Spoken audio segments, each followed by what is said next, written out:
27 ኢየሱስ ኣብ ቅድሚ ጲላጦስ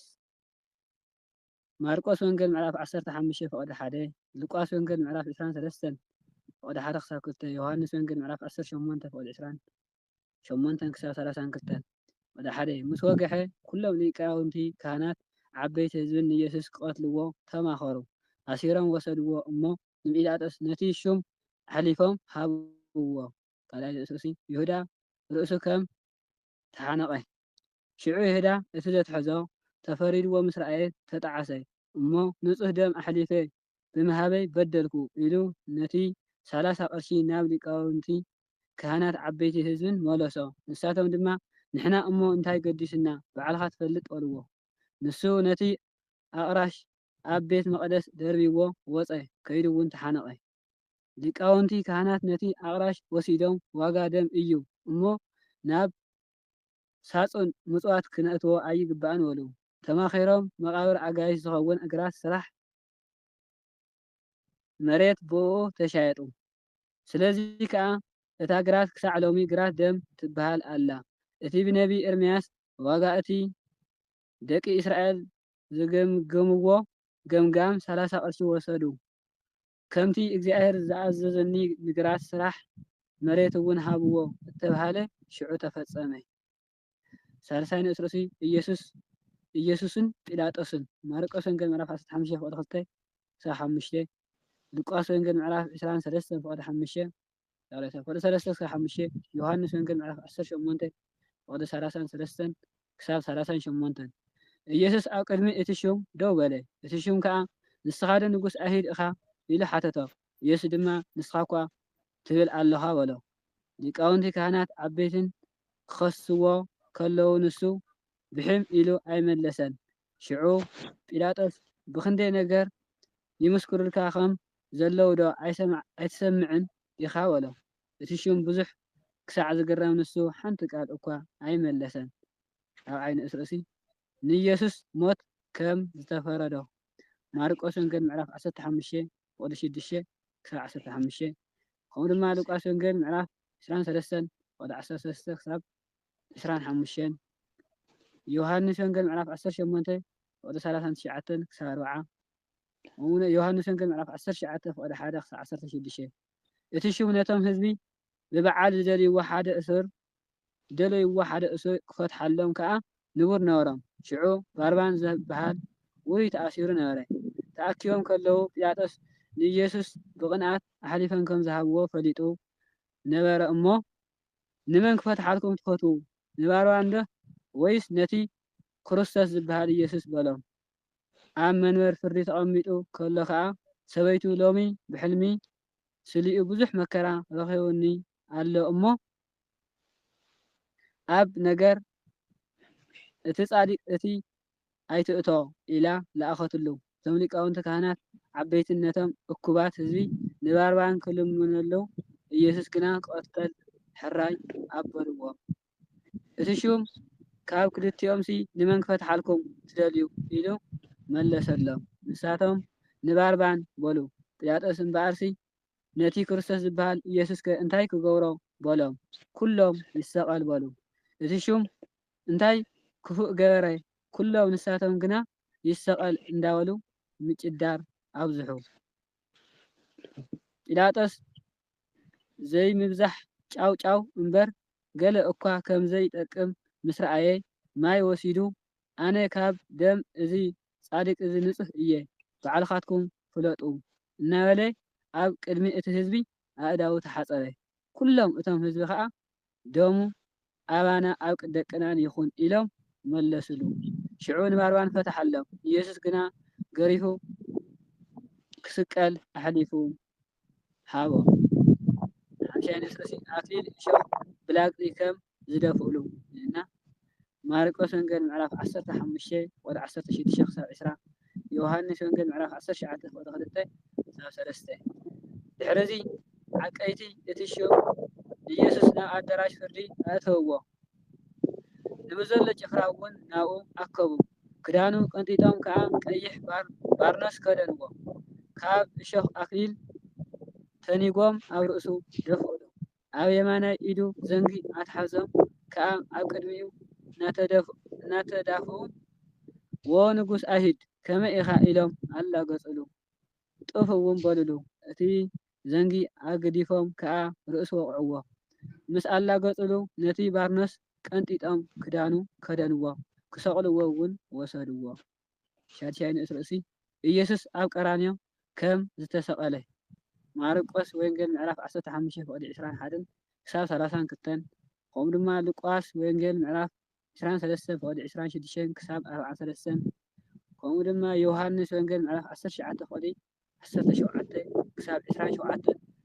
ምስ ወፁ ስምዖን ዝብልዎ ቀረናዊ ሰብኣይ ረኸቡ። ንኡ መስቀል ክፀውር ብግዲ በልዎ። ጎለጎታ ኣብ እትበሃል ቦታ ትርጓሚኣ ቦታ ዕፅምቲ ርእሲ ምስ በፅሑ ምስ ሓሞት እተሓወሶ መፂፅ ወይኒ ክሰቲ ሃብዎ። ጥዒሙ ከዓ ምስታዩ ኣበየ። ምስ ሰቐልዎ ከዓ ዕጫ ኣውዲቖም ክዳውንቱ ተማቐሉ። ኣብኡ ተቐሚጦም ድማ ይሕልውዎ ነበሩ። እዚ ኢየሱስ ንጉስ ኣይሁድ እዩ ዝብል ጽሕፈት ክሱ ኣብ ልዕሊ ርእሱ ኣንበርዎ። ሽዑ ክልተ ከተርቲ ሓደ ብየማኑ ሓደ ብጸጋሙ ምስ ሰቐሉ ሓለፍቲ ድማ ርእሶም እናነቕነቑ ኣታ ንቤተ መቕደስ ኣፍሪስካ ብ3 መዓልቲ እተሃንጽ ንርእስኻ እስኪ ኣድሕን ወዲ ኣምላኽ እንተኾንካ ካብ መስቀል ውረድ እናበሉ ይጸርፍዎ ነበሩ። ከምኡ ድማ ሊቃውንትን ካህናትን ምስ ጸሓፍትን ዓበይትን ኮይኖም የላገጹሉ ነበሩ። ከምዚ ኢሎም ንኻልኦት ኣድሓኖም ንርእሱ ግና ከድሕን ኣይከኣለን። ንጉስ እስራኤል እንተኾይንስ ሕጂ ካብ መስቀል ይውረድ፣ ንሕና ከዓ ብኡ ክንኣምን። ብኣምላኽ ተኣሚኑ እዩ ድማ ወዲ ኣምላኽ እየ ኢሉ ኣሎ እሞ ሰሚርዎ እንተኾይንስ ሕጂ የድሕኖ። እቶም ምስኡ ተሰቐሉ ከተርቲ እውን ከምኡ እናበሉ ይጸርፍዎ ነበሩ። ኢየሱስ ከም ዝሞተ ማርቆስ ወንጌል ምዕራፍ 15:33 ክሳብ 41 ከምኡ ድማ ሉቃስ ወንጌል ምዕራፍ 23:44 ክሳብ 49 ከምኡ ድማ ዮሃንስ ወንጌል ምዕራፍ 19:28 ክሳብ 30 ካብ 6 ሰዓት ጀሚሮ ክሳብ 9 ሰዓት ከዓ ብዘሎ ምድሪ ጸልመተ። 9 ሰዓት ኢየሱስ ኤሎሄ ኤሎሄ ላማ ሰበቅታኒ ኢሉ ብዓብዪ ድምፂ ጨረሐ። እዚ ከዓ ኣምላኸይ ኣምላኸይ ንምንታይ ሓደግካኒ ማለት እዩ። ካብቶም ኣብኡ ደው ዝበሉ ሰሚዖም እዝስ ንኤልያስ ይጽውዕ ኣሎ በሉ። ሽዑ ሓደ ካብኣቶም ጎይዩ ሰፍነግ ኣልዒሉ መፂፅ መሊኡ ብዘንጊ ገይሩ ኣስተዮ። ካልኦት ድማ ኤልያስ መፂኡ ዘድሕኖ እንተኾይንስ ክንርኢ ሕደግዎ በሉ። ኢየሱስ ከም ብሓድሽ ብዓብዪ ድምፂ ጨረሐ፣ ነፍሱ ድማ ወፀት። እነሆ መጋረጃ ቤተ መቕደስ ካብ ላዕሊ ክሳብ ታሕቲ ኣብ ክልተ ተተርተረ። ምድሪ ኣንቀጥቀጠት፣ ኣኻውሕ ድማ ተጨዱ፣ መቓብራቱ እውን ተኸፍቱ። ብዙሓት ደቂሶም ዝነበሩ ስጋ ቅዱሳን ተንስኡ። ድሕሪኡ ትንሳኤኡ ካብ መቓብሮም ወፂኦም ናብታ ቅድስቲ ከተማ ኣተዉ። ንብዙሓት ከዓ ተረኣዩ። እቲ ሓለቓ ሚእቲ እቶም ንምሕላው ኢየሱስ ምስኡ ዝነበሩን ከዓ ምንቅጥቃጥ ምድሪ እቲ ዝኾነ ነገር ምስ ረኣዩ እዚ ብሓቂ ወዲ ኣምላኽ ነይሩ ኢሎም ኣዝዮም ፈርሁ። ኣብኡ ብዙሓት ኣንስቲ ርሕቕ ኢለን ይሪኣ ነበራ። ንሳተን ንኢየሱስ ከገልግልኦ ካብ ገሊላ ዝሰዓቦ እየን። ካብኣተን ከዓ ማርያም በዓልቲ መግደላን ማርያም ኣደ ያዕቆብን ዮሴን ኣደ ደቂ ዘብዴዎስን ነበራ። ሻምናይ ርእሲ ኢየሱስ መድሓኒና ከም ዝተቐበረ ማርቆስ ወንጌል ምዕራፍ 15:42 ክሳብ 47 ሉቃስ ወንጌል ምዕራፍ 23:50 ክሳብ 56 ዮሃንስ ወንጌል ምዕራፍ 19:38 ክሳብ 42 ምስ መሰየ ድማ ዮሴፍ ዝበሃል ሃብታም ሰብኣይ ካብ ኣርማትያስ መፀ። ንሱ ከዓ ወደ መዝሙር ኢየሱስ ኮይኑ ነበረ። ንሱ ናብ ጲላጦስ ከይዱ ስጋ ኢየሱስ ለመኖ። ሽዑ ጲላጦስ ክህብዎ ኣዘዘ። ዮሴፍ ነቲ ስግኡ ወሲዱ ብሓድሽ በፍታ ገነዞ፣ ንርእሱ ኢሉ ኣብ ከውሒ ኣብ ዝወቐሮ ሓድሽ መቓብር ኣንበሮ። ነቲ ኣፍ መቓብር ከዓ ብዓብዪ እምኒ ዓጺዎ ኸደ። ኣብኡ ማርያም በዓልቲ መግደላ፣ እታ ካልአይቲ ማርያም ኣብ ማዕዶ መቃብር ተቐሚጠን ነበራ። ንጽባሒቱ ድሕርታ ምድላው እትውዕል መዓልቲ ሊቃውንቲ ካህናት ፈሪሳውያን ናብ ጲላጦስ ተኣኪቦም ጎይታይ እቲ መስሓቲ ብሂወት ከሎ ድሕሪ 3 መዓልቲ ክተንስእ እየ ከም ዝበለ ዘከርና። ስለዚ ደቀ መዛሙርቱ ብለይቲ መፂኦም ከይሰርቅዎ እሞ ንህዝቢ ካብ ምዉታት ተንሲኡ ከይብሉ ካብታ ቀዳመይትስ እታ ዳሕረይቲ ስሕተት ከይትገድድ እቲ መቃብር ክሳዕ 3 መዓልቲ ክሕሎ ኣዝዝ በልዎ። ጲላጦስ ሓለውቲ እነበልኩም ከይድኩም ከም ፍልጠትኩም ኣጽኒዕኩም ሓልው በሎም። ከይዶም ነቲ መቃብር ኣጽንዕዎ። ነቲ እምኒ ድማ ምስቶም ሓለውቲ ኮይኖም ማሕተም ገበሩሉ ኢለና። ኣሜን። ዝነጠበን ዝጎደለን ብኣፈ ቅዱሳን ትጉሃን መላእክቲ ኣርመና። ምስጋና ንኣብ ምስጋና ንወልድ ምስጋና መንፈስ ቅዱስ ይኹን። አሜን። ቃለ ሕይወት ይስምዐልና። ስለ ቃሉ ናይቲ ቃል ባለቤት ቅዱስ እግዚአብሔር ኣምላኽና ስሙ ዝኸበረን ዝተመስገነን ይኹን። ወንጌል ማቴዎስ ምዕራፍ 27 ዓበይቲ ክፍልታት ዝሓዘት እያ። ቀዳማይ ጎይታና ኢየሱስ ክርስቶስ ኣብ ቅድሚ ጲላጦስ ጠጠው ከም ዝበለን ይሁዳ ከም ዝተሓነቐን፣ ካልኣይ ጎይታና ኢየሱስ ክርስቶስን ጲላጦስን ዝገበርዎ ምልልስ፣ ሳልሳይ ንኢየሱስ ሞት ከም ዝተፈረዶ፣ ራብዓይ ጎይታና ኢየሱስ ክርስቶስ ኣክሊል ሾኽ ኣብ ርእሱ ገይሮም ከም ዝተላገፅሉ፣ ሓምሻይ ጎይታና ኢየሱስ ክርስቶስ ኣብ ቀራንዮ ከም ዝተሰቐለ፣ ሻድሻይ ጎይታና ኢየሱስ ክርስቶስ ከም ዝሞተ፣ ሻውዓይ ጎይታና ኢየሱስ ክርስቶስ ከም ዝተቐበረ፣ ቀዳማይ ጎይታና ኢየሱስ ክርስቶስ ኣብ ፍርዲ ከም ዝቆመን ይሁዳ ተሓኒቑ ከም ዝሞተን። ምስ ወግሐ ጎይታና ኢየሱስ ክርስቶስ ኣብቲ ምሸት ሒዞምዎ ስለ ዝነበሩ ሓሙስ ምሸት ሰዓት 3 ሒዞምዎ ስለ ዝነበሩ ምሸት ሒዞም ከዓ እንዳጋፍዕዎ ሓዲሮም ስለ ዝነበሩ ንጉሆ ምስ ወግሐ ንጉሆ ማለት እዩ እቶም ሊቃነ ካህናትና እቶም ሽማግለታት ዓበይቲ ህዝቢ ዝተባሃሉ ንኢየሱስ ክቀትልዎ ተማኸሩ። ምክንያቱ ናይ ሓሰት መሰኻኽር መሰኻኺሮም ንክቀትልዎ ወሲኖም ስለ ዝነበሩ ንጉሆ ድማ ንክቀትልዎ ተማኸሩ ኢሉ ኣሲሮም ወሰድዎ ሞ ንጲላጦስ ነቲ ሹም ሕሊፎም ከዓ ሃብዎ። ነቲ ሹም ጲላጦስ ኣብ ይሁዳ ገዛእ ዝነበረ ጲላጦስ ስለ ዝነበረ ኣብቲ ግዜ እሱ ንጎይታና ኢየሱስ ክርስቶስ ኣሲሮም ንጲላጦስ ሃብዎ ማለት እዩ። ሽዑ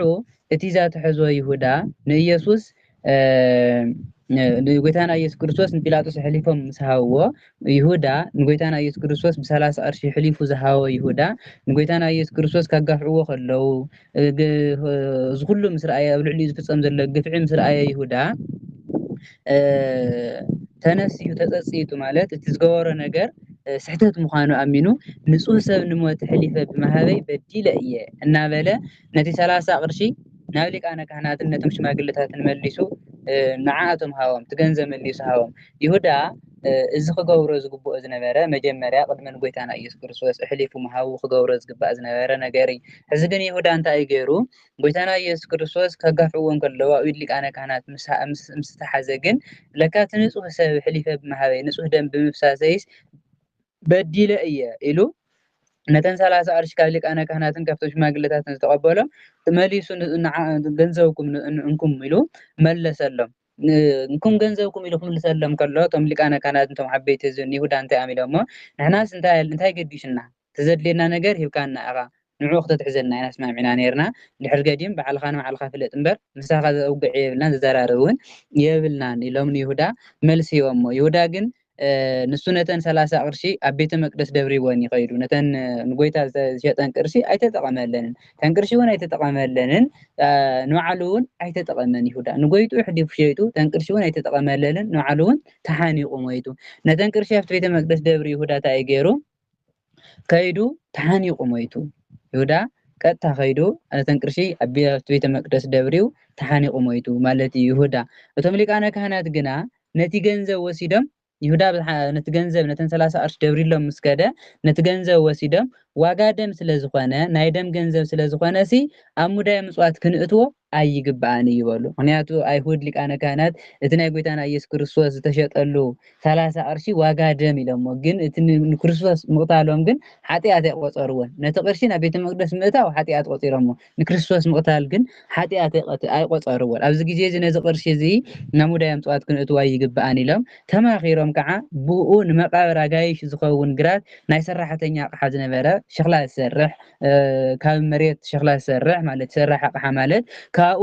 መሬት ዓደጉሉ በተን 30 ቅርሺ ገይሮም መሬት ዓደጉ ነዚ መሬት እዚ ዝዕድግዎ ዘለዉ ከዓ ናይ ደም ገንዘብ ስለ ዝኾነ ናብ ቤተ መቅደስ ክንእትዎ ኣይግባእን መዕረፊ ኣጋይሽ ዝኸውን መሬት ንግዝአሉ ኢሎም መሬት ገዝኡሉ ስለዚ እታ ግራት ክሳዕ ሎሚ ግራት ደም ትበሃል ኢሉ ቅዱስ ማቴዎስ ክሳዕ ሎሚ ዝብል ዘሎ ክሳብ ሕዚ ክሳዕ ንሕና ዘለና ግራት ደም ትበሃል ኣላ ማለት ኣይኮነን እስራኤል ገፀ ምድራ ጠፊኡ እዩ ድሓር ተስተኻኺላ እምበር ቀደም ዝነበረቶን ሕዚ ዘለቶን በበይኒ ቅዱስ ማቴዎስ እዛ ወንጌል እዚኣ ክሳዕ ዝፅሕፈላ ማለት እዩ እዛ ወንጌል እዚኣ ክሳዕ ትፅሓፍ ግን እዚ ግራት ደም እንዳተባሃለ ይፅዋዕ ነይሩ ኢሉ ቅዱስ ማቴዎስ እቲ ብነቢይ ኤርምያስ ዝተነገረ ነቲ ደቂ እስራኤል ዋጋ ዝገምገምሉ ዋጋ ናይቲ ክቡር 30 ብሩር ወሰዱ ደቂ እስራኤል ዋጋ ዘኽበርዎ ዝገምገምሉ ነተን 30 ቅርሺ ወሲዶም ከምቲ እግዚኣብሔር ዝኣዘዘኒ እውን ንግራት ናይ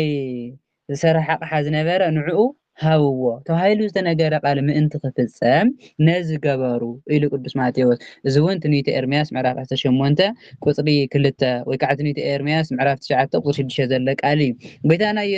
ቅዱስ ማቴዎስ እቲ ብኤርምያስ ዝተነገረ ቃል ምእንቲ ክፍፀም ነተን 30 ቅርሺ ወሲዶም ነቲ በዓል ግራት ሂቦም ግራት ደም ዓደጉ እቲ ግራት እውን ክሳብ ሎሚ ግራት ደም እናተባሃለ ይፅዋዕ ኣሎ ኢሉ ጎይታና ኢየሱስ ክርስቶስ እቲ ቅዱስ ማቴዎስ ይቅርታ ናይ ጎይታና ኢየሱስ ክርስቶስ ዝተሸጠለን ገንዘብ ግራት ዓዲጎም መዕረፊ ኣጋይሽ ይኹን ናብ ቤተ መቅደስ ግን ክንእትዋ ይግባእን ኢሎም ግራት ዓዲጎምሉ ኢሉ ኣብዛ ቀዳመይቲ ክፍል እዚኣ ንመሃሮ ትምህርቲ ጎይታና ኢየሱስ ክርስቶስ ኣብ ቅድሚ ይሁዳ ኣብ ቅድሚ ጲላጦስ ከም ዝቆመ ቀዳማይ ነገር ካልኣይ ይሁዳ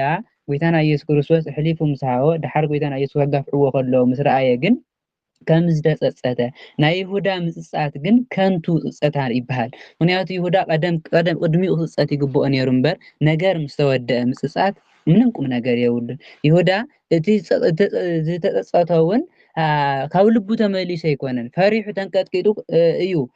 ካሊእ ተንኮል እውን ሓሲቡ ኣነ ከይደ ቅድሚ ክርስቶስ ምስቃሉ ክርስቶስ ተሰቂሉ ሞይቱ ዓለም ከም ዘድሕን ይፈልጥ ስለ ዝነበረ ቅድሚ ክርስቶስ ምስቃሉ ከይደ ተሓኒቐ ሞይተ ክፀንሖ ኢሉ ይሓሲቡ ነይሩ ይሁዳ ግን እዚ ኩሉ እውን ኣይተሳክዐሉን ይሁዳ ዝተሓነቐላ ዕንጨይቲ እውን ነስህ ደጋጊማ ተነስህ እንተበለቶ ክሰምዕ ኣይከኣለን ይሁዳ ዝሞተ ጎይታና ኢየሱስ ክርስቶስ ክኣርግ ከሎ ኣብ ግብረ ሐዋርያት ምዕራፍ 1 ቁጥሪ 16 ንረኽቦ ኢና እዚ ይሁዳ ኣብዚ ግዜ እዚ ግን ተሓኒቑ ዝለና ዘሎ ኣብቲ ምስተሓነቐ ታቆም ሰውደቐቶ ጉድኣት ስለ ዝበፅሖ ቅዱስ ማቴዎስ ተሓኒቑ ዝብል ዘሎ በቲ ናይ መጀመርያ ሒዙ እዮም ዝብል ዘሎ እምበር ድሕሪ ጎይታ ኣይሞት እዩ ቅድሚ ጎይታስ ኣይሞተን ይሁዳ ማለት እዩ እቲ 30 ቅርሺ ምሻጡ ከዓ ቀደም ዝተነገረ ትንቢት ዝነበረ ከም ዝተፈፀመ እዩ ዘርድአና ማለት እዩ ካልኣይቲ ክፍሊ ጎይታና ኢየሱስ ክርስቶስ ምስ ጲላጦስ ዝገበሮ ቃለ ምልልስ ኢየሱስ ኣብ ቅድሚ እቲ ገዛኢ ቆመ ማለት ጲላጦስ ማለት እቲ ገዛኢ ድማ ንስኻ ዶ ንጉስ ኣይሁድ ኢኻ ኢሉ ጠየቆ ጲላጦስ ማለት እዩ ንስኻስ ንጉስ ኣይሁድ ኢኻ ንጉስ ኣይሁድ ዝብሉካ ዘለዉ ንስኻ ዲኻ ኢሉ ንጎይታና ኢየሱስ ክርስቶስ ጲላጦስ ጠየቆ ኢየሱስ ኣብዚ ግዜ እዚ እንታይ ኢልዎ ንጲላጦስ ንስኻ እኳ ትብል ኣለኻ ኣነ ንጉስ ኣይሁድ ከም ምዃነይ ባዕልኻ ትምስክረለይ ኣለኻ ባዕልኻ ትናገረለይ ኣለኻ ባዕልኻ ትምስክር ኣለኻ ንጉስ ኣይሁድ ምዃነይ ኢሉ ጎይታና ኢየሱስ ክርስቶስ ንጲላጦስ ተናገሮ ሊቃነ ካህናትን ሽማግለታት እቶም ዓበይቲ ሽማግለታት ህዝቢ ማለት ናይቶም ኣብቶም ህዝቢ ዓበይቲ ተባሂሎም ዝተመረፁ ሰብዓ ባይቶ ዝበሃሉ ኣለዉ እቶም ዓበይቲ ህዝብን እቶም ሊቃነ ካህናትን ክኸስዎ እንተለዉ ሓንቲ ቃል ኣይመለሰን ጎይታና ኢየሱስ ክርስቶስ ንሶም ክኸስዎ ብዙሕ ቃል ክዛረቡ እንከለዉ ሓንቲ ቃል ኣይመለሰን ምክንያቱ ሕዚ ተዛሪቡ ዘምፅኦ ለውጢ ስለዘየብሉ ንጲላጦስ ግን ንጉስ ዲኻ ምስ በሎ ባዕልካ ትብለኒ ኣለኻ ንጉስ ምዃነይስ ባዕልካ ትዛረብ ኣለኻ ኢሉ ንጲላጦስ ጥራሕ መሊሱሉ ሽዑ ጲላጦስ ብክንደይ ነገራት ኣብ ልዕሊኻ ይምስክሩ ከም ዘለዉ ኣይትሰምዕን ዲኻ እዚ ኩሉ ብዙሕ ነገር ኣብ ልዕሊኻ ይዛረቡ ኣለዉ ቤተ መቅደስና ከፍርሶ እየ ኢሉ ወዲ እግዚኣብሔር እየ ኢሉ ሰንበት ስዒሩ እናበሉ ይኸሱካ ኣለዉ እዚ ኩሉ ዝኸሱካ ዘለዉ ክስስ ነዚ ግብረ መልሰይ ትወሉ እንዲኻ መልሰይ ትምልስ እንዲኻ ኢሎም ኢሉ ጲላጦስ ንጎይታ ሓተቶ ንሱ ግና እቲ ገዛኢ የመና ክሳዕ ዝግረም ሓንቲ ቃል ኣይመለሰን ሓንቲ ቃል ኣይመለሰን ጲላጦስ ክሳዕ ዝግረም ተኻንካ መልሲ ዘይትህብ ግረ መልሲ ዘይትህብ ዘይትምልሰሎም ዘይትከራኸር ምስኦም ክብሎ ከሎ ንዑ እውን ኣይመለሰሉን ክሳብ ጲላጦስ ዝድነቕ ጎይታና ኢየሱስ ክርስቶስ ሱቕ ኢሉ ነበረ እቲ ገዛኢ ብበዓል ነቶም ህዝቢ ዘልመዶ ሓደ ልምዲ ነይርዎም እንታይ ገብረሎም ነይሩ እቲ በዓል ማለት በዓል ፋሲካ ግብፂ ካብ እስራኤላውያን ካብ ግብፂ ካብ ግዝኣት ካብ ባርነት ዝወፅሉ ግዜ ስለ ዝኾነ ዓመት ይዝክርዎ ነይሮም ነዚ ንመዘከርታ ድማ ንሕና ካብ ናይ ግብፂ እስር ቤት ካብ ናይ ግብፂ ባርነት ወፂና እንትብሉ እንታይ ይገብሩ ነይሮም ዓመት ካብ እስራት ሓደ ይፈትሑ ነይሮም እዚ ድማ ነቲ ካብ ግብፂ ዝወፅዎ እስር ቤት ንመዘከርታ ኢሎም ይገብርዎ ነይሮም እዚ ልምዲ ነበሮም እቲ ገዛኢ ጲላጦስ ድማ ከምቲ ዝለመድዎ ካብቶም እስራት ሓደ ክፈትሐሎም ደለየ ሽዑ በርባን ዝተባሃለ ብዓመፅ ዝተፈለጠ እሱር ነበረ ዓማፂ ሽፍታ ከታር ዝኾነ በርባን ዝተባሃለ ሓደ ሽፍታ ነበረ ጲላጦስ ከዓ ንኢየሱስ ብቕንዓት ከም ዘትሕዝዎ ይፈልጥ ነይሩ ጲላጦስ እቲ ንጉስ ተሓለቓ ኣብ ይሁዳ ዝነበረ መስፍን ጲላጦስ ጎይታና ኢየሱስ ክርስቶስ ንጹህ ከም ዝኾነ በደል ከም ዘይብሉ ንጹህ ሰብ ከም ዝኾነ ይፈልጥ ነይሩ ኣይሁድ ብቕንዓቶምን ብተንኮሎምን ከም ዘትሕዝዎ ይፈልጥ ስለ ዝነበረ ንዓኣቶም ነቶም ህዝቢ ነየንኦም ክፈትሐልኩም ትደልዩ ንበርባን ዶ ወይስ ንክርስቶስ ንመን እዮም ክፈትሐልኩም ትደልይልዎ ሕዚ ጲላጦስ ንበርባንን ንክርስቶስን ዘነጻጽሮ ዘሎ ምክንያት በርባን ብጣዕሚ ሽፍታ ኣብቲ ዓዲ እውን ዝተፈለጠ ሽፍታ እዩ ነይሩ ነቶም ዓዲ እውን ብጣዕሚ ዘስቅቖም ዝነበረ ሽፍታ እዩ ሕዚ ክርስቶስ ግን ነቶም ህዝቢ ጠቒምዎም እምበር ዝገበሮም ነገር የብሉን ጲላጦስ በርባንና ክርስቶስ ዘነጻጽረሉ ዘሎ ምክንያት ኣይ ካብ በርባን ካብቲ ሽፍታ ካብቲ ከታርስ ክርስቶስ ዳ ይሕሸና እንታይ ጌርና ኮይኑ እዚ ፍትሐልና ዝብልዎ ይመሲልዎ ነይሩ ምስቲ ክፉእ ዝተባሃለ ሽፍታ ምስ ክርስቶስ ኣነጻጺርዎ ንሶም ግን እቶም ህዝቢ ግን ንክርስቶስ ክፍትሐሎም ኣይደለዩን ነቲ ሽፍታን ነቲ ዓማፅን ዝኾነ ሰብ እዮም ፈትዮም ንበርባን ፍትሐልና እዮም ኢሎም ኣብ መንበር ፍርዲ ተቐሚጡ እንተሎ ድማ ጲላጦስ ማለት እዚ ክብሎም እንከሎ መን እዮም ክፈትሐልኩም ትደልዩ ኢሉ ምስ ተናገሮም ጎይታና ኢየሱስ ንጎይታ ዶ ትደልዩ ወይስ ንበርባን ኢሉ ምስ ተናገሮም እዚ ክዛረብ ከሎ ምንታይ ነይሩ ኣብ ናይ ፍርዲ ቦታ ኣብ ፍርዲ ዝህበሉ ቦታ ተቐሚጡ ነይሩ ናይ ጲላጦስ ሰበይቲ ድማ ሎሚ ለይቲ ብሕልመይ ብዛዕባኡ ብዙሕ ተሳቂዐ እየ እሞ ኣብ ልዕሊ ዝፃድቕ ሰብሲ ሓንቲ ከይትገብር ተጠንቀቕ ዝብል ደብዳቤ ናብ ጲላጦስ ለኣኸት ሰበይቲ ጲላጦስ ማለት ናይ ጲላጦስ ሰበይቲ ንጲላጦስ ነሰብኣያ እዚ ሰብ እዚ ፃድቕ እዩ ጎይታና ኢየሱስ ክርስቶስ ፃድቕ ከም ዝኾነ ተገሊፅላ ብሕልማ ንጹህ ዝኾነ ሰብ እዩ ኣብዚ ልዕሊ ሰብ እዚ ከዓ ኢድካ ከይትሕውስ ተጠንቀቕ በደል ከይትፍፅም ተጠንቀቕ ኢላ መልእኽቲ ለኣኸትሉ ጲላጦስ እውን ኣቐዲሙ ንጹህ ምዃኑ ፈሊጡ ነይሩ እዩ ሰበይቱ ድማ ከምዚ ኢላ ካልኣይ መጠንቀቕታ ለኣኸትሉ ሊቃነ ካህናትና ሽማግለታት ግና ነቶም ህዝቢ እቶም ህዝቢ በርባን ይፈልጥዎ እዮም ክፉእ ምዃኑ ክርስቶስ ግን ምንም በደል ከም ዘይብሉ ይፈልጡ እዮም በርባን እንዳይሕሸኩም ክርስቶስ ክብሎም ከሎ ቅዱስ ጲላጦስ ከምኡ ክብሎም ከሎ ይቅርታ ነቶም ህዝቢ ከምኡ ክብሎም ከሎ እቶም ሊቃነ ካህናትና እቶም ሽማግለታት ግና እንታይ ኣሚሎም ነቶም ህዝቢ እንታይ ኢሎሞም በርባን ይፈታሕ በሉ ኢየሱስ ግና ይሰቀል በሉልና ኢየሱስ ይሰቀል በርባን ይፈታሕ ኢሎም ንክልምኑ እቶም ህዝቢ እንታይ ገይሮሞም እሚኖሞም እቶም ሊቃነ ካህናት እቶም ዓበይቲ ዝተባሃሉ ናብ ፅቡቅ ክመርሑ ዝግብኦም ዝነበረ ሰባት ናብ ሕማቅ መንገዲ መራሕቲ ኮይኖም ናብ ቅኑዕ መንገዲ ክመርሑ ዝግብኦም ዝነበረ ነቶም ህዝቢ እንታይ ኢሎሞም ካብ ክርስቶስስ በርባን ይሕሸና በርባን ይፈትሐልና በሉ ከምኡ ኢልኩም ተተናገሩ ኢሎም ነቶም ህዝቢ ኣእመንዎም እቶም ህዝቢ እውን ከምቲ ንሳቶም ዝበልዎም በርባን ይሕሸና በሉ ሽዑ እቲ ገዛኢ ካብዞም ክልተ ጲላጦስ ማለት እቲ ገዛኢ ማለት ካብዞም ክልተ ሰባት እዚ ናየንኦም ክፈትሐልኩም ትደልዩ ኢሉ ጠየቆም ንሳቶም ድማ ንበርባን ምክንያቱ ዓለም ነቲ ዓማፂ ነቲ ከታሪ ነቲ ሰራቂ እያ ትፈቱ ንበርባን ፍትሐልና ኢሎም ነቲ ንጹህ ዝኾነ ነቲ ቅዱስ ዝኾነ ሕሊፎም ንበርባን ፍትሐልና ኢሎም ተናገሩ ጲላጦስ ከዓ ነዚ ክርስቶስ ዝተባሃለ ኢየሱስ ከ እንታይ ክገብሮ ነዚ ክርስቶስ ዝተባሃለ ኢየሱስ ከ ነዚ ክቡር ዝኾነ ንጉስ መድሓኒትኩም ነዚ ከ እንታይ ክገብሮ በሎም ኩሎም ድማ እንታይ በሉ ይሰቀል ኩሎም ብሓደ ቃል ኮይኖም ነዚ እንታይ ክገብሮ ብሎ ጲላጦስ ነዚስ ንኢየሱስ ከተገበረልኩም ነቲ ንጉስኩም እንታይ ክገብሮ ምሰሎም ስቀሎ ኣወግዶ ስቀሎ ኢሎም ኩሎም ጮሆም ጲላጦስ ኩሎም ከምዚ ኢሎም ክጮሁ ከለዉ ስቀሎ ኢሎም ክጮሁ ከለዉ ጲላጦስ እንታይ ኢልዎም ንንጉስኩምስ ክሰቅሎ ንንጉስኩምስ ንጉስኩም ዶ ይኮነን ንንጉስኩም ዶ ክሰቅሎ ኢልዎም ኣብ ዮሃንስ ወንጌል ምዕራፍ 9 ቁፅሪ 10 እዩ ዝርከብ ንንጉስኩምስ ከመይ ገይረ ክሰቅሎ ኣልብነ ንጉስ ዘእንበለ ቄሳር ኢሎም ምስኦም ከዓ ብዘይካ ቄሳር እዚ ንጉስ ዝበሃል የብልናን እስመ ኩሉ ዘይሬስ ለርእሶ ነጋሲ ኣላዌ ነጋሲ ውእቱ ኩሉ ንርእሱ ንጉስ ዝገብር ናይ ንጉስ ኣንጻር እዩ ናይ ዕልዋ መንግስቲ ዝገብር እዩ እዚ ናትና ንጉስ ከዓ ቄሳር እዩ ብዘይካ ቄሳር ድማ ካልእ ንጉስ የብልናን እዚ ንርእሱ ንጉስ እየ ስለዝበለ ንቄሳር ምስ ቄሳር ርእሱ ስለዘስተኻኸለ ንዕልዋ መንግስቲ ዝገብር ዘሎ ኢሎም ምስ ቄሳር ኣተሓሕዝዎ ንስኻ ድማ ኢሎሞ ንጲላጦስ ነዚ ሰብ እዚ እንተዘይሰቂልካዮ እንተዘይወጊድካዮ ዓርኪ ቄሳር ኣይኮንካን ዓርኪ ቄሳር ኣይኮንካን ኩሉ ንርእሱ ዘንግስ ዕልዋ መንግስቲ ዝፈጥር ስለዝኾነ ንስኻ ከዓ ነዚ ተዘይወጊድካዮ ዓርኪ ቄሳር ኣይኮንካን ናይ ቄሳር ልኡኽ እውን ኣይኮንካን ኢሎም ምስ ቄሳር እውን ካብ በኣስዎ ድለዩ ንጲላጦስ ስለዚ ጲላጦስ ግን ነዚ ነገር እዚ እንትርፊ ሁከት ምንም ዘምፅኦ ነገር ምንም ዘምፅኦ ለውጢ ከምዘየብሉ ምስ ረኣየ እንታይ ገይሩ ማይ ኣምፂኡ ብኢዱ ተሓፂቡ ኢዱ ማይ ብንጹህ ማይ ኣምፂኡ ኣቅድሚዮም ኢዱ ተሓፂቡ ኣነ ካብዚ ናይዚ ሰብ እዚ ደም እዚ ንጹህ እየ በዓልትኩም ትፈልጡ እናበለ ድማ ኣብ ቅድሚዮም ኢዱ ተሓፀበ እዚ እውን ብናይ ኣይሁድ ልምዲ እዩ ኣይሁድ ዝገበርዎ ዝነበሩ ስርዓት እዩ ኣይሁድ እንታይ ገበሩ ነይሮም ሓደ ሰብ ኣብ ግራቱ ወይ ከዓ ኣብ ዝኾነ መንገዲ ሞይቱ ተተረኺቡ ኣብኡ ዝቐረቡ ሰባት ኩሎም ይእከቡ እሞ ሓንቲ ዓርሒ ናብ ሩባ ይወስድዋ እቲ ዓርሒ ትሕረድ ካብኡ ኩሎም ቶም ኣብቲ ከባቢ ዘለው ሰባት ኢዶም ይሕፀቡ ኣነ ካብዚ ናይዚ ሰብ ዝደም ንጹህ እየ እናበሉ ኢዶም ይሕፀቡ ነይሮም ኣብቲ ቀታሊ ምስ በፅሐ እቲ ማይ ደም ይኸውን ነይሩ እቲ ቀታሊ በዚ መንገዲ ይፍለጥ ነይሩ ጲላጦስ እውን በዚ ምክንያት እዚ እንታይ ኢልዎም ኣነ ካብዚ ናይዚ ሰብ እዚ ደም ንጹህ እየ ኢሉ ኢዱ ተሓፀበ ኩሎም እቶም ህዝቢ ከዓ እንታይ ኣቢሎም ደሙ ባዕሎም ናብ መርገም ኣትዮም ኣይሁድ ደሙ ኣብ ልዕልየናን ኣብ ልዕሊ ህዝብናን ኣብ ልዕሊ ደቅናን ይኹን ኢሎም መለሱሉ እቶም ህዝቢ ደም ክርስቶስ ኣብ ልዕልየናን ኣብ ልዕሊ ደቅናን ይኹን ንባዕሎም ተረጊሞም ንደቀም እውን ተመላሊኦሞም ማለት እዩ እዚ ደሞም ከዓ ከምቲ ናይ ክርስቶስ ደም ዘፍሰስዎ ኣብ 40 ዓመት ናቶም እውን ደሞም ፈሲስ እዩ ኩሎም ከም ሃገር ተጨፍጭፎም እዮም ጀነራል ቲቶስ ዝተባሃለ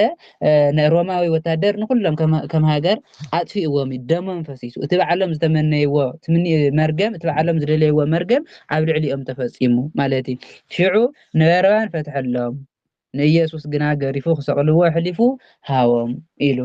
ጲላጦስ ንጎይታ ዝገረፈሉ ምክንያት ድማ እንታይ ነይሩ ኣብ ሮማውያን ክልተ ሕጊ ኣሎ ሓደ ሰብ እንድሕር ተገሪፉ ኮይኑ ኣይስቀልን ነይሩ እንድሕር ተገሪፉ ድማ ተሰቂሉ ይመውት ነይሩ ሕዚ ምስ ተገረፈስ ክሓድግዎ ይኮኑ እዮም ኣይሰቅልዎን ዝኾኑ ኢሉ ይሓስቡ ነይሩ ግን ንጎይታና ንኢየሱስ ክርስቶስ ገሪፎም ወሲዶም ሰቀልዎ ኢሉ ኣብዛ ካልአይቲ ክፍሊ እዚኣ ንመሃሮ ትምህርቲ ጎይታና ኢየሱስ ክርስቶስ እና ቅዱስ ቅርታ ጎይታና ኢየሱስ ክርስቶስ እና ጲላጦስ ዝገበርዎ ንግግር ትገዛኢ ማለት ጲላጦስ እዩ ጎይታና ኢየሱስ ክርስቶስ ንጉስ ኣይሁድ ዲኻ ምስ በሎ ኣነ በዓልካ ትብል ኣለካ ከም ዝበለ ጎይታና ኢየሱስ ክርስቶስ ሊቃነ ካህናትና ዓበይቲ ህዝቢ ድማ ንጎይታና ኢየሱስ ክርስቶስ ብዙሕ ክስ ከም ዝከሰስዎ ጎይታ ግን ክሳዕ እቲ ጲላጦስ ክሳዕ ዝድነቕ ሓንቲ ቃል ከም ዘይመለሰ ይተርደና ጲላጦስ ንበርባንና ንክርስቶስ ዘነፃፀረሉ ምክንያት በርባን ክፉእ ስለዝነበረ ክርስቶስ ግን ምንም ዝገበሮ ነገር ስለዘየብሉ ካብ በርባንስ ክርስቶስ ይሕሸና ዙሉ ይመስልዎ ነይሩ ግን እቶም ሰባት ግን ነቲ ዓመፀኛ ነቲ ወንጌለኛ ዝኾነ በርባን መሪፆም ነቲ ንጹህን ቅዱስን ዝኾነ ክርስቶስ ሕሊፎም ሃብዎ ንዕኡ ስቀለልና በልዎ ጲላጦስ ኢዱ ዝተሓፃነ ካብ ናይዚ ሰብ እዚ ደም ንጹህ እየ ኢዱ ዝተሓፀበ ድማ ብናይ ባዕሎም ብናይ ኣይሁድ ልምዲ እዩ እቲ ደም ድማ ናይ ክርስቶስ ደም ናይ ክርስቶስ ኣብ ልዕሊ ክርስቶስ ዝገበርዎ ፍዳ ኣብ ልዕሊኦምን ኣብ ልዕሊ ደቆምን ኣይሁድ ተቀቢሎሞ እናተቀበልዎ እውን ይነብሩ ኣለው ማለት እዩ ጎይታና ኢየሱስ ክርስቶስ ጻድቅ ከም ዝኾነ ንጹህ ከም ዝኾነ ድማ ንሰበይቲ ጲላጦስ ከም ዝተገለጸላ ብሕልም ከም ዝተገለጸላ ያተርደና ጎይታና ኢየሱስ ክርስቶስ እውን ከም ዝተገረፈ ያተርደና ዝኻለይቲ ክፍሊ ማለት እዩ ሳልሰይቲ ክፍሊ ኣክሊል ሾኻ ልዕሊ ጎይታና ኢየሱስ ክርስቶስ ገይሮም ከም ዘላገጹሉ ድሕሪ እዚ እቶም ወታደራት ንጎይታና ንኢየሱስ ክርስቶስ እቶም ናይ ሮም ወታደራት እዮም እዚኦም ናይ እስራኤል ዘይኮኑ ናይ ሮም ወታደራት እዮም ድሕሪ እዚ እቶም ወታደራት ጲላጦስ ንኢየሱስ ናብ ቤተ መንግስቲ ወሲዶም ነቲ ሰራዊት ብምሉኡ ናብኡ ኣከብዎ ንጎይታና ኢየሱስ ክርስቶስ ናብ ቤተ መንግስቲ ወሲዶም ነቲ ሰራዊት ኩሉ ናብኡ ኣከብዎ ናብቲ ክርስቶስ ዘለዎ ቦታ ኣከብዎ ንኩሎም ሰራዊትና ኣምፅዎም እሞ ክዳኑ ቀንጢጦም ከዓ ቀይሕ ካባ ክደንዎ ቀይሕ ካባ ዝከድንዎ ዘለዎ ምክንያት እዚ እንታይ እዩ ንምስላቅ እዩ ንጉስና እናበሉ ክሳለቅዎ ሓደ እውን ከምዚ ቀይሕ እዚ ካባ ተከዲንካዮ ዘለካ ደምካ ክፈስስ እዩ ደምካ ከምኡ ገይሩ ክፈስስ እዩ ክብሉ እቲ ቀይሕ ካባ ንጎይታና ኢየሱስ ክርስቶስ እቶም ወታደራት ኣምፅኦም ከዲነሞ ናይ እሾክ ኣክሊል ኣምፅኦም ድማ ናይ እሾክ ኣክሊል ሰሪሖም ኣብ ልዕሊ ኣብ ናይ ጎይታና ኢየሱስ ክርስቶስ ርእሲ ገበሩሉ ኣቀመጡሉ ኣብ የማናይ ኢዱ እውን ዘንገ ተሕዝዎ እዚ ድማ እንታይ እዩ ነገስታት ቀደም ኣብ ርእሶም ኣክሊል ገይሮም ኣብ ኢዶም ከዓ ዘንጊ ሒዞም እዮም ዝቅመጡ ነይሮም ሕዚ ንምስላቅ እዮም ቀይሕ ካባ ከዲኖም ኣብ ርእሱ ናይ እሾክ ኣክሊል ገይሮም ዘንገት ሒዞሞ ዘለው ንጉስ ኢሎም ክሳለቁሉ ምእንቲ ኣብ ቅድሚኡ እናተበርከኹ ድማ ሰላም ንዓኻ ይኹን ኦ ንጉሰ አይሁድ እናበሉ የላግፅሉ ነበሩ ሰላም ንዓኻ ይኹን ንጉሰ አይሁድ ናይ አይሁድ ንጉስ እየ ዝበልካ እናበሉ ኣብ ልዕሊ ክርስቶስ እቶም ናይ ሮም ወታደራት ይሳለቁ ነበሩ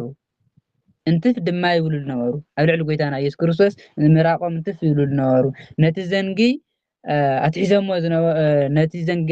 ዝነበሩ ከዓ በቲ ሒዘ እንካ ኢሎም ከም ንጉስ ንምስላቅ ኣትሒዘሞ ዝነበሩ ዘንጊ ብኡ ኣልዒሎም ከዓ ርእሱ ይወቅዕዎ ነበሩ ንጎይታና ኢየሱስ ክርስቶስ በቲ ዘንጊ ርእሱ ይወቅዕዎ ነበሩ እንትፍ እውን ይብሉ ነበሩ ምስ ኣላገፅሉ ድማ ነቲ ቀይሕ ካባ ካብኡ ቀንጢጦም ነቲ ክዳኑ ካብኡ ቀንጢጦም ወሲዶም ክሰቅልዎ ወሰድዎ ኢሉ እቶም ናይ ኣብዚኣ ድማ ንማሃሮ ትምህርቲ እቶም ናይ ሮም ወታደር ኣብ ልዕሊ ጎይታና ኢየሱስ ክርስቶስ ከም ዝተሳለቁ እያ ትምህረና ዝተሳለቁሉ ድማ ንጉስ ኣይሁድየ ኢልካ ኢሎም ትንግስና ከምበኣር ዝደለኻየ ንግስና ክነንግሰካ ኢሎም ቀይሕ ካባ ከም ዘልበስዎ ቀይሕ ካባ ምልባሶም ከዓ ከምዚ ቀይሕ ካባ ዘልበስናካ ደምካ ክፈስስ እዩ ክብሉ ኣክሊል ሾክ ከም ዝገበሩልን እንትፍ ከም ዝበሉልን ብዘንጊ ገይሮም ከዓ ርእሱ ከም ዝወቅዕዎ ብሓፂሩ ኣብ ልዕሊ ጎይታና ኢየሱስ ክርስቶስ እቶም ናይ ሮም ወታደራት ከም ዝተሳለቁሉ እያ ትምህረና እዛ ረብዒቲ ክፍሊ ማለት እዩ ሓምሸይቲ ክፍሊ ጎይታና ኢየሱስ ክርስቶስ ኣብ ቀራንዮ ከም ዝተሰቀለ ክወፁ እንተለው ድማ ስምዖን ዝስሙ ሓደ ቀሬናዊ ሰብኣይ ረኸቡ እሞ ንመስቀል ኢየሱስ ክፀውር ኣገደድዎ ኢሉ ዝስምዖን እዚ ስምዖን ቀሬናዊ ተባሂሉ ዘሎ በዓል ፋሲካ ከክብር ዝኸደ እዩ ቀሬን ኣብ የመን ኣብ ኣፍሪካ ትርከብ ዓዲ ኣብ የመን ከባቢ ከም ዝኾነት እያ ትእመን ከም ብናይ ቀደም ማለት እዩ በዓል ፋሲካ ከክብር ዝኸደ እምበር ኣይሁዳዊ ኣይኮነን ነዚ ስምዖን እዚ ናይ ጎይታና ኢየሱስ ክርስቶስ መስቀል ንክፀውር ኣገደድዎ ኢሉ ኣገደድዎ ጎልጎታ ትርጉሙ ከዓ ጎልጎታ ብዕብራይስጥ እዩ ቀራንዮ ከዓ ብግሪክ እዩ ሓምሓም ርእሲ ድማ ብትግርኛ ጎልጎታ ዝተባሃለ ብትርጉሙ ሓምሓም ርእሲ ተባሂሉ ናብ ዝፅዋዕ ስፍራ ወሰድዎ ናብ ቀራንዮ ወይ ከዓ ጎልጎታ ወይ ድማ ብትግርኛ ሓምሓም ርእሲ እናተባሃለ ናብ ዝፅዋዕ ንጎይታና ንኢየሱስ ክርስቶስ ካብ ከተማ ኢየሩሳሌም ኣውፅኦም ናብኡ ሒዞሞ ከዱ ሓሞት ዝተሓወሶ መፂፅ ወይኒ ክሰቲ ድማ ሃዎ ንጎይታ ሓሞት ዝተሓወሶ መፂፅ ክሰቲ ዝህዎ ዘለው ንሱ ድማ ጥዒሙ ምስታይ ኣበየ ኢሉ ንጎይታ ነዚ ዝህዎ ዘለው ንምንታይ እዩ ሓደ ሰብ ኣብቲ ክስቀል እንከሎ ስቃይ ክቅንሰሉ ምእንቲ ኢሎም መፂፅ ነገር ሰውነትካ ዘድንዝዝ መስተ ነይሩ ንዑ የስትይዎም ነይሮም ሕዚ ከዓ ንጎይታ ዘስተይዎ እቶም ሓደ ሰባት ዝሓዘንሉ ቃንዛ ክቅንሰሉ ምእንቲ ኢሎም እዮም ኣስትዮሞ ነይሮም ጎይታ ግን ጥዕም ኣቢሉ እቲ መፂፅ ምኳኑ ምስ ፈለጠ እቲ ሰውነት ዘድንዝዝ ምኳኑ ምስ ፈለጠ ኣቢዎም ኣይሰትን ኢሉ እዚ ንምንታይ እዩ ጎይታ ብናቱ ስቃይ ብናቱ መከራ ብናቱ ስቃይ ናትና ናይ ደቂ ሰባት ስቃይን መከራን ከጥፍእ ስለ ዝኾነ ክሳቀይን መከራ ቅበልን ግዴታ ስለ ዝኾነ ነቲ ሰውነት ዘድንዝዝ መፂፅ ነገር መፂፅ ወይኒ ክሰቲ ኣይደለየን ኣይተቀበሎምን ምስ ሰቀልዎ ንጎይታና ኢየሱስ ክርስቶስ ምስ ሰቀልዎ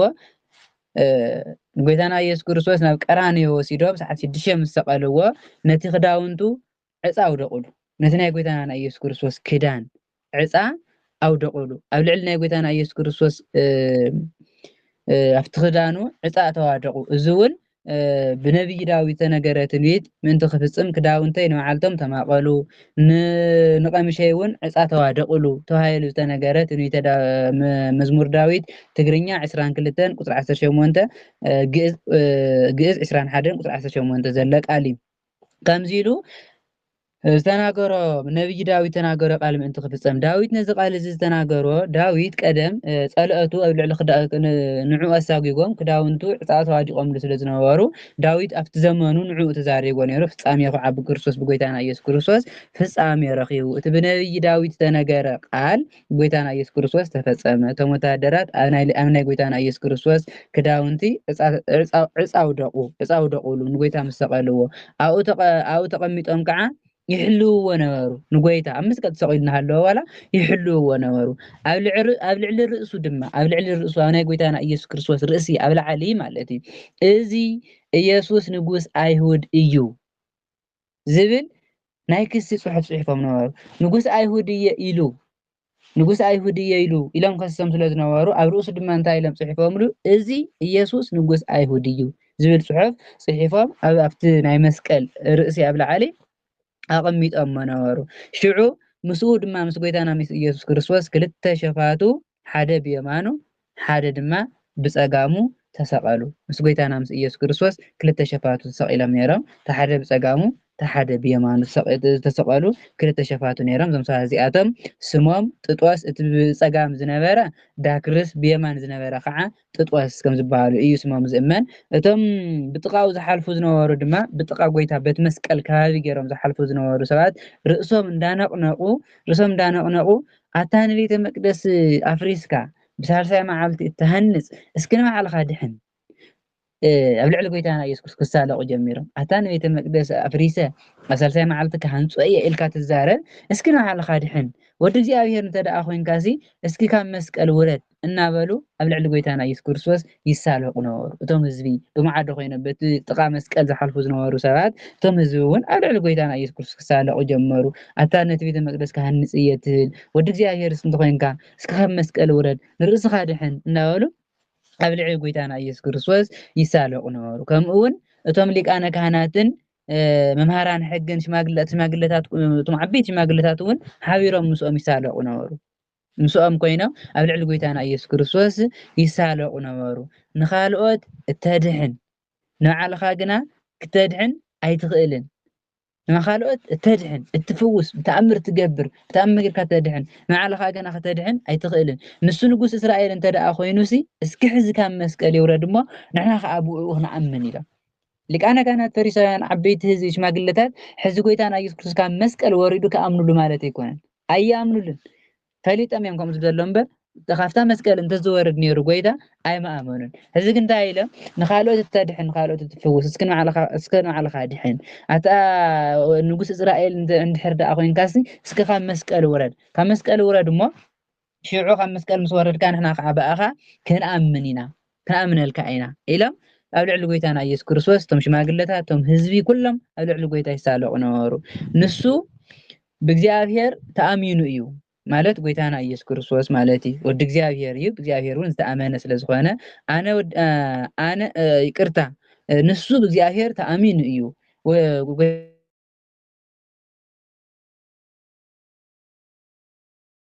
ጎይታና ኢየሱስ ክርስቶስ ወዲ እግዚአብሔር ኢሉ ስለ ተዛረበ ብእግዚአብሔር ተኣሚኑ እዩ ወዲ እግዚአብሔር እውን ይብል ነይሩ ጎይታና ኢየሱስ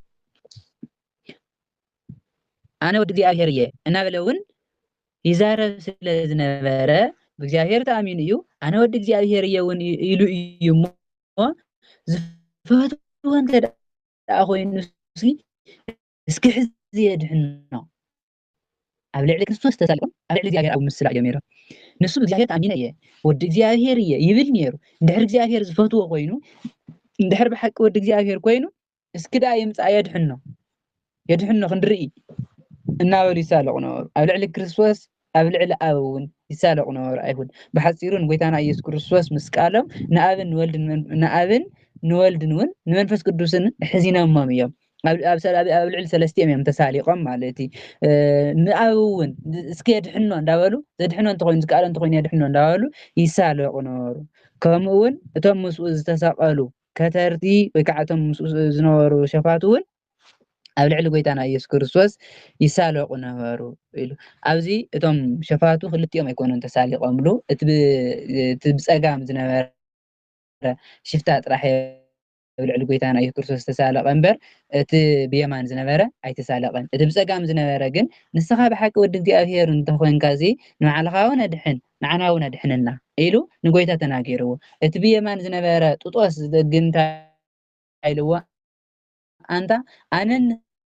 ንስኻሲ ብበደልናን ብሓጢኣትናን እናተሰቂልና እዚስ ንጹህ እዩ ምንም ዝገበሮ ነገር የብሉን ከምዚ ዝበለ መቕፃዕትን ፍርድን ከለኻስ ንእግዚኣብሔር ኣምላኽካ ዶ ይትፈርሖን ኢኻ ብስሉሽን እግዚኣብሔር ኣምላኽካ ኣይትፈርሕ እንዲኻ ኢሉ መሊሱሉ ሽዑ እንታይ ኢሉ ኦ ጎይታይ ብመንግስትኻ ተዘክረኒ መን እዚ እቲ ብየማን ዝነበረ ጡጦስ ነቲ ምስኡ ዝነበረ ዓርኩ ንዕኡ ገሲፁ ጎይታይ መንግስትኻ ክትመፅእ ከላ ብመንግስትኻ ተዘከረኒ ኢልዎ ኣብዚ ግዜ ጎይታ እንታይ ኢልዎ ነዚ ሎሚ ምሳይ ኣብ ገነት ክትህሉ ኢኻ ቅድሚ ኩሉ ገነት ኣተወ እዚ ሰብ እዚ እዩ እንታይ ስለዝኮነ ፅቡቅ ስለዝገበረ ንእግዚኣብሔር ኣምላኽ ስለዝፈርሐ እቲ ምስኡ ዝነበረ ሽፍታ ግን ኣብ መስቀል ኣብ ፍርዲ ኣብ ስቃይ ኮይኑ እኳ ንእግዚኣብሔር ኣምላኽ ይፈርሐ ኣብ ልዕሊ ክርስቶስ ስቶም እዚ ይሳለቅ ነበረ እምበር እሺ ኣብዚ ሓምሸይቲ ክፍሊ እዚኣ ንመሃሮ ትምህርቲ ድማ ጎይታና ኢየሱስ ክርስቶስ ከም ዝተሰቀለ ኣብ ጎልጎታ ዝተባሃለ ቦታ ከም ዝተሰቀለ ሓሞት ዘይሰተየሉ ምክንያት ከዓ ስቃይ መከራ ክቅበል ፍቃዱ ስለዝኮነ ሰውነቱ ክድልዝ ስለዘይደለየ እቲ ብነቢይ ዳዊት ዝተነገረ ትንቢት እውን ከም ዝተፈፀመ ብጎይታና ብኢየሱስ ክርስቶስ ከም ዝተፈፀመ እቶም ዓበይቲ ህዝቢ ኮኑ እቶም ሊቃነ ካህናት ሽማግለታት ኩሎም ድማ ኣብ ልዕሊ ጎይታና ኢየሱስ ክርስቶስ ምስቲ ፈያታይ ዘፀጋም ምስኡ ኮይኖም ኣብ ልዕሊ ጎይታና ኢየሱስ ክርስቶስ ከም ዝተሳለቁ እቲ ብየማን ዝነበረ ሽፍታ ግና ንጎይታና ኢየሱስ ክርስቶስ መንግስትኻ ክትመፅእ ከላ ተዘከረኒ ስለዝበሎ ናብ ቅድሚ ናይ እግዚኣብሔር መንግስቲ ቅድሚ መንግስቲ ናብ ገነት ኣትዩ ማለት እዩ እንታይ ስለዝገበረ ፅቡቅ ስለዝገበረ ፅቡቅ ስለዝተዛረበ ፅቡቅ ስራሕ ሰሪሑ ነይሩ ማለት ቅድሚኡ ኣይኮነን ግን ኣብዛ ኣብ ሕማቅ ኣብታ ሽግር ዝነበረላ ግዜ ግን ሕማቅ ቃል ኣውፅአን እንታይ ደኣ ኢሉ ንክርስቶስ ተዘከረኒ እንታይ ምስ ኮንካ መንግስትኻ ኣብ መንግስቲ ሰማያት ተዘከረኒ ስለዝበሎ እታ ድልየቱ ኣብ ናይ እግዚኣብሔር መንግስቲ ኣቱ ስለዝነበረ ጎይታና ኢየሱስ ክርስቶስ ድማ ናብ መንግስቲ ሰማያት ከም ዘእተዎ ያትምረና ማለት እዩ ሻድሸይቲ ክፍሊ ኢየሱስ ከም ዝሞተ ኢየሱስ ጎይታና ኢየሱስ ክርስቶስ ከም ዝሞተ እንሆ ካብ 6 ሰዓት ጀሚሩ 6 ሰዓት እዮም ሰቂሎሞ ካብ 6 ሰዓት ጀሚሩ ክርስቶስ 6 ሰዓት እዮም ሰቂሎሞ ካብ 6 ሰዓት ጀሚሩ ድማ ክሳብ ሰዓት 9 ምድሪ ብምልእ እንተ ይኮነት ፀልማት ኮይኑ ምድሪ ማለት እዩ በታታ ሽዐይቲ ሰዓት በሰዓት 9 ኣቢሉ ጎይታና ኢየሱስ ክርስቶስ እንታይ ኢሉ ኣምላኸይ ኤሎሄ ኤሎሄ ላማ ሰበቅታኒ እዚ ማለት ከዓ ኣምላኸይ ንምንታይ ሓዲግካኒ ኣምላኸይ ንምንታይ ሓዲግካኒ ዝብል ቃል እዚ ኣብ መዝሙረ ዳዊት ግዕዝ 21 ትግርኛ 22 ቁፅሪ 1 ዘሎ ቃል ኣምላኬ ለምን ተሃደገኒ ዝብል ቃል ጎይታና ኢየሱስ ክርስቶስ ነዚ ቃል ኣምላኸይ ንምንታይ ሓዲግካኒ ኢሉ ለመነ እዚ ልመና እዚ ጎይታና ኢየሱስ ዝልምኖ ዘሎ ብሰብነቱ እዩ ስጋ ከም ዝለበሰ ሰብ ከም ምዃኑ ንምግላፅ እምበር ኣምላኸይ ክብል ከሎ ብሰብነቱ እምበር ንሱ ሰማያዊ ኣምላኽ ጎይታና ኢየሱስ ክርስቶስ ኣብ መስቀል ኮይኑ ኣምላኸይ ንምንታይ ሓዲግካኒ ኢሉ ለመነ እዚ ልመና እዚ ግን ክነስተውዕሎ ዝግበአና ብሰብነቱ እዩ እምበር ብኣምላኽነቱ ኣይኮነ ዝተሰቀለ ብምንታይ ብሰብነቱ ዝተተሓዘ ብምንታይ ብሰብነቱ ዝፅሊ ዘሎ ድማ ብምንታይ ብሰብነቱ ማለት እዩ ገሊኦም ካብቶም ኣብኡ ዝነበሩ ቆይሞም ዝነበሩ ሰባት ምስ ጎይታና ኣብቲ ጎይታ ተሰቂልዎ ዝነበረስ ኣብቲ እግሩ ቆይሞም ዝነበሩ ሰባት ኢሎም እዚ ንኤልያስ ይፅዋዕ ኣሎ ኤልያስ ይብሎ ኤሎሄ ኤሎሄ ላማ ሰበቅታኒ ክብል ከሎ ኤልማስ ላማ ሰበቅታኒ ክብል ሰሚዖምስ እዚስ ንኤልያስ ይፅውዕ ኣሎ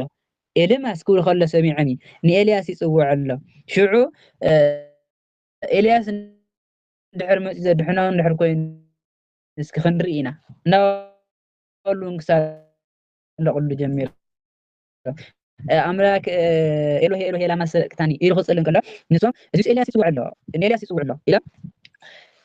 ተሳለቁ ሽዑ ሓደ ካብቶም ኣብኡ ዝነበሩ ሰባት ግን እንዳጎየ ከይዱ ሰፍነግ ወሲዱ ማለት ሰፍነግ ዝኾነ ነዊሕ ዘንጊ ማይ መፅመቁ ማይ ንእሽተይ ነገር ዝሕዝ ነገር ማለት እዩ ነዚ ወሲዱ ድማ ካብቲ መፂፅ ነገር ኣጥለቕ ኣቢሉ ንጎይታና ኢየሱስ ክርስቶስ ወሲዱ ኣፉ ኣፅሞቕ ኣፍ ከስቲ የደልዮ ፅሞቕ ኣበለሉ እዚ ዝገብር ዘሎ ከዓ እዚ ሰብ እዚ እንታይ እዩ ስቃይ በርቲዕዎ እዩ ስቃይ ስለ ዝበርትዖ ዝመፅእ ሰቲት ንእሽተይ እንተቐለለሉ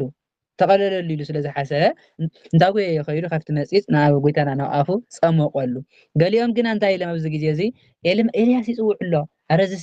ኤልያስ ይብል ኣሎ ኤልያስ ብሄረ ህያዋን ኣሎ ኣይሞተን ኣይሁድ ይፈልጡ እዮም ከም ዘይሞተ ይፈልጡ እዮም ንኤልያስ ይፅውዕ ዘሎ እምበኣርስ ክሕደግዎ ኤልያስ መፂኡ ከድሕኖ ከሎ ክንርኢ ኢና ኤልያስ መፂኡ እንተድሕንዎ ክንርኢ ኢና እስኪ ካብ ኢድና እንተድሕንዎ ካብዛ መስቀል እዚኣ ኤልያስ መፂኡ እንተውሪድዎ ክንርኢ ኢና ሕደግዎ እናበሉ ነቲ መፂፅ ዘስተዮ ሰብ እውን ሕደግ መፂፅ ኣይተስትዮ ኢሎም ይሳለቁ ነበሩ ኤልያስ እስኪ መፂኡ የድሕኖ ድሕሪ ዘድሕኖ ኮይኑ በሉ ኢየሱስ ደጊም ጎይታና ኢየሱስ ክርስቶስ እዚ ኩሉ ክገብሩ ከለው ዓው ኢሉ ድምፁ ኣስሚዑ ነፍሰይ ፀምአት ነፍሰይ ፀምአት በለ ነፍሰይ ፀምአት ዘሎ ጎይታና ኢየሱስ ክርስቶስ ናይ ደቂ ሰባት ፍቅሪ ፀሚኡ ነይሩ ግን ኣይሁድ ንጎይታና ኢየሱስ ክርስቶስ እንታይ ገይሮሞ ሰቂሎሞ ትፅምኣቱ ትፍቅሩ ኣይተረድኦምን ኣይተቀበልዎን ጎይታና ኢየሱስ ክርስቶስ ኣብዚ ግዜ እዚ ግን ፀማእኹ ብስጉኢ ፀማእኹ ዝብል ዘሎ ብስጉኢ ተሰቂሉ ብስጉኢ ድማ ነፍሰይ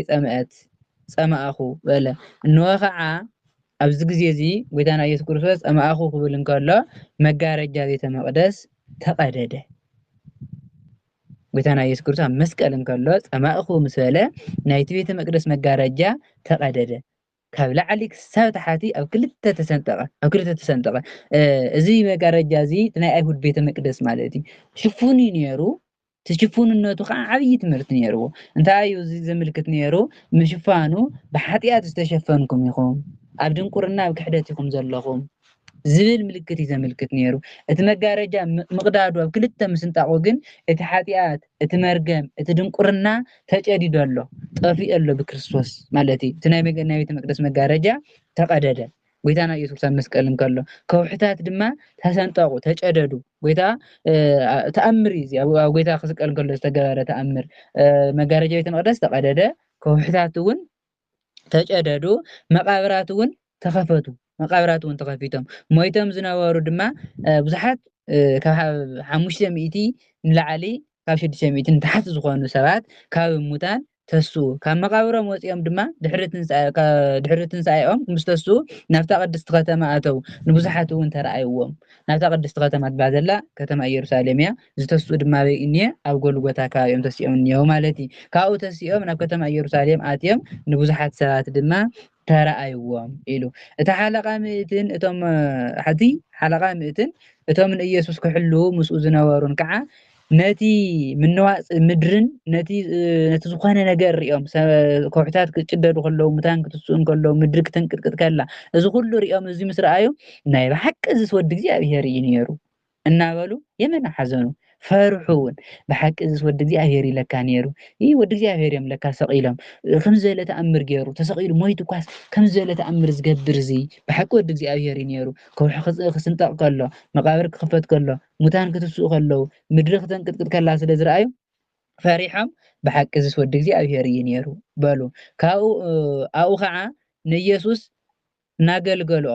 እናገልገልኦ ካብ ገሊላ ጀሚረን ዝተኸተልኦ ብዙሓት ኣንስቲ ብርሑቕ ይሪኣ ነበራ ንኢየሱስ ዘገልግልኦ ዝነበራ ማርያም መግደላዊት ማርያም ባውፍልያ ማርያም ኣዴና ቅድስት ድንግል ማርያም ብዙሓት ኣንስቲ ነይረን ንጎይታ ኢየሱስ ዘገልግልኦ ዝነበራ ካብተን 36 ቅዱሳት ኣንስቲ ብሓፂሩ ኣብ ጎይታ ኣብቲ መስቀል ኣብቲ ጎይታ ኢየሱስ ዝተቆለሉ ኣብ ዙርያኡ ነበራ ኣብኡ ኮይነን ይሪኣ ነበራ ማለት እዩ ካብኣተን እውን ካብተን ብዙሓት ዝነበራ ኣንስቲ ካብተን ኣብ ጠጠው ኢለን ዝነበራ ኣንስቲ ካብኣተን እውን ማርያም መግደላዊትን ማርያም እኖ ያዕቆብን ዮሳን ማርያም እኖ ደቂ ዘብዴዎስን ማርያም ባውፍልያ ማለት እዩ ማርያም እኖ ያዕቆብን ዮሳን ኣዴና ቅድስት ድንግል ማርያምን ማርያም መግደላዊትን እዚኣተን ኣብቲ ናይ ጎይታና ኢየሱስ ክርስቶስ መስቀል ኣብኡ ከባቢ ነበራ ኣብቲ እግሪ መስቀል ነበራ ማለት እዩ ጎይታና ኢየሱስ ክርስቶስ ምስ ተሰቀለ ጎይታና ኢየሱስ ክርስቶስ ተሰቂሉ ኣብ መስቀል እናሃለወ እዘን ኣንስቲ እዚኣተን ዝተኸተልኦ ኩሉ ግዜ ዘገልግልኦ ዝነበራ ኣብ ቅድሚ ጎይታና ኢየሱስ ክርስቶስ ኣብ እግሪ መስቀሉ ነበራ ኢሉ ኣብዛ 6ይቲ ክፍሊ እዚኣ ንመሃሮ ትምህርቲ ድማ ጎይታና ኢየሱስ ክርስቶስ ምስ ተሰቀለ ካብ 6 ሰዓት ጀሚሩ ክሳብ 9 ሰዓት ዘሎ ጸልማት ከም ዝኾነ ፀሓይ ከም ዝጸለመ ወርሒ ከም ቅደም ከም ዝኾነት ከዋኽብቲ ከም ዝረገፉ ሰማይ ከም መጋረጃ ቤተ መቅደስ ከም ዝተቀደደ ከውሒ ከም ዝተሰንጠቀ ሙታን ከም ዝተስኡ ምድሪ ከም ዘንቀጥቀጠ ጎይታና ኢየሱስ ክርስቶስ እውን ከም ሰብነቱ አምላኸይ ንምንታይ ሓዲካኒ ኢሉ ከም ዝጸለየ እዚ ጸሎት እዚ ግን ብአምላኽነቱ ዘይኮነ ብአምላኽነቱ አምላኺ ብሰብነቱ እዩ ዘውግዕ ዘሎ ብሰብነቱ ስለ ዝተሰቀለ ብሰብነቱ ይጽሊ ዘሎ እምበር ብአምላኽነቱ ኣይኮነን ጎይታና ኢየሱስ ክርስቶስ ኣብ መስቀል ኮይኑ ከም ዝጸለየ ኣብ መስቀል ኮይኑ አምላኸይ ንምንታይ ሓዲካኒ ከም ዝበለ ያትምህረና ማለት እዩ እቲ ናይ ሓለቃ ሚእቲ ተባሂሉ ዘላ ከዓ ንጎይታና ኢየሱስ ክርስቶስ ዝሕልው ዝነበሩ ካብቶም ናይ ሮም ወታደራት እቲ ኩሉ ተኣምር ምስ ረኣዩ ብሓቂ እዚ ወዲ እግዚኣብሔር ይለካ ነይሩ ከይፈለጡ ወዲ እግዚኣብሔር ሰቂሎም ወዲ እግዚኣብሔር ነይሩ ኢሎም ከም ዝፈርሑን ከም ዝደንገጹን እያ ተርድአና ኣብቲ ናይ ጎይታና ኢየሱስ ክርስቶስ መስቀል ድማ ማርያም መግደላዊትን ማርያም ያዕቆብን ማርያም አዲና ቅድስት ድንግል ማርያምን ማርያም ናይ ሰበይቲ ደቂ ዘብዴዎስን ከም ዝነበራ የተርድአና ማለት እዚ ሻሸይቲ ክፍሊ ሻውዓይቲ ክፍሊ ኢየሱስ ከም ዝተቀበረ ጌታና ኢየሱስ ክርስቶስ ከም ዝተቀበረ ምስ መሰየ ግና ምስ መሰየ ማለት ድሕሪ 11 ከባቢ ምስ መሸየ ሰርኪ ማለት ካብ 11 ክሳብ 12 ዘሎ ሰዓት ምስ መሸየ ዮሴፍ ዝተባሃለ ሃብታም ሰብኣይ ካብ አርማትያስ ካብ ዝተባሃለ ቦታ አርማትያስ ካብ ኢየሩሳሌም ሰሜናዊ አንፈት ትርከብ ከባቢ 32 ኪሎ ሜትር ርሕቃ ትርከብ አርማትያስ ትበሃል ዓዲ ኣላ እዚኣ እውን ናይ ኤፍሬምን ምናስየን ዓዲ ዝነበረት እያ አርማትያስ ኣብዚ ዝነበረ ሓደ ሃብታም ዮሴፍ ዝተባሃለ ሃብታም ሰብኣይ ንጎይታና ኢየሱስ ክርስቶስ ንሱ ከዓ ናይ ጎይታና ኢየሱስ ክርስቶስ ደቀ መዝሙር ነበረ ጎይታና ኢየሱስ ናኸደ ዝምሃር ነበረ ጎይታና ኢየሱስ ክርስቶስ እውን ብገንዘቡ ዘገልግሎ ዝነበረ የዋህ ደግ ሰብ ዮሴፍ ዝበሃል ነበረ ናብ ጲላጦስ ቀሪቡ ድማ ናይ ኢየሱስ ስጋ ክህብዎ ለመነ ጲላጦስ ምክንያቱ ንጉስ ሰቀሎ ንጉስ ተዘይፈቂዱ ማንም ስለ ዘየውርዶ ጲላጦስ ከይዱ ዮሴፍ ሓተቶ ንስጋ ጎይታና ኢየሱስ ክርስቶስ ንክህቦ ሽዑ ጲላጦስ ንክህብዎ አዘዘ ሃው ኢሉ አዘዘ ዮሴፍ ድማ ነቲ ናይ ኢየሱስ ስጋ ወሲዱ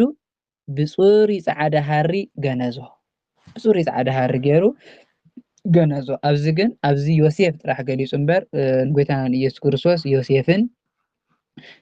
ኒቆዲሞስን እዮም ገኒዞሞ ኒቆዲሞስ ማለት ከዓ እቲ ምዕራፍ 3 ዮሐንስ ምዕራፍ 3 ዘሎን ጎይታና ኢየሱስ ክርስቶስ ብለይቲ እንዳኸደ ዝመሃር ዝነበረ ቅድሚ ጎይታና ኢየሱስ ክርስቶስ ምስኡ ክልቲኦም ኮይኖም ዮሴፍን ኒቆዲሞስን ኮይኖም እዮም ጎይታና ኢየሱስ ክርስቶስ ገኒዞሞ ኣብዚ ኣብ ማቴዎስ ተጠቂሱ ዘሎ ንዮሴፍ ጥራሕ ገሊጹ ኣብ ዮሐንስ ወንጌል ግን ዮሴፍ ኒቆዲሞስ እውን ምስ ሓቢሩ ምስ ጎይታና ምስ ዮሴፍ ንጎይታና ኢየሱስ ክርስቶስ ከም ዝገነዞ ይገልጽ ዮሐንስ ወንጌል ምዕራፍ 9 ቁጥሪ 40 ይቅርታ ቁጥሪ 39 ከባቢ ዮሴፍ ኒቆዲሞስ ምስ ጎይታና ኢየሱስ ክርስቶስ ሓቢሩ ከም ዝገነዞ ኣብኡ ይገልጾ ኣብዚ ግን ዮሴፍ ጥራሕ ገሊጽዎ ዘሎ ዮሴፍ ከዓ ኣብ ኮኽሒ ንባዕሉ ዘውቆሮ ዮሴፍ ንባዕሉ ዘስርሖ ኮኽሒ ካብ ኮኽሒ ዝተዋቀረ ካብ ኮኽሒ ዝተሰርሐ መቃብር ነበረ ሓድሽ መቃብር ንባዕሉ ዘስርሖ ዮሴፍ ማለት እዩ ሓደ ዓብይ ንጎይታና ድማ ናብ ወሲዱ ቀበሮ ኣብቲ ሓድሽ መቃብር ማንም ሰብ ዘይተቀበሮ መቃብር ዮሴፍ ንባዕሉ የስርሕዎ ነይሩ ንጎይታና ኢየሱስ ክርስቶስ ድማ ወሲዱ ናብቲ መቃብር ወሲዱ ቀበሮ ሓደ ዓብይ እምነን ከባሊሉ ድማ ነቲ ኣፍ መቃብር ዓፀዎ እቲ መቃብር ብሓንቲ እምኒ ዝዕፆ ብዓቲ ስለ ዝነበረ ብሓንቲ እምኒ ዝዕፆ ስለ ዝነበረ ብሓደ ዓብይ እምኒ ከባሊሉ ነቲ መቃብር ዓፀዎ ዝብል ዘሎ ብጽባሒቱ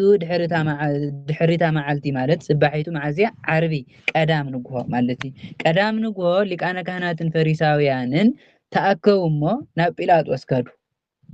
ጎይታና ኢየሱስ ክርስቶስ ምስ ሞተ እውን ኣይዓረፉን ዚኣቶም ብምኽሮምን ብሕማቅ ስርሖምን ክሳብ ሕዚ ኣይዓረፉን ሊቃነ ካህናትና ፈሪሳውያን ተኣኪቦም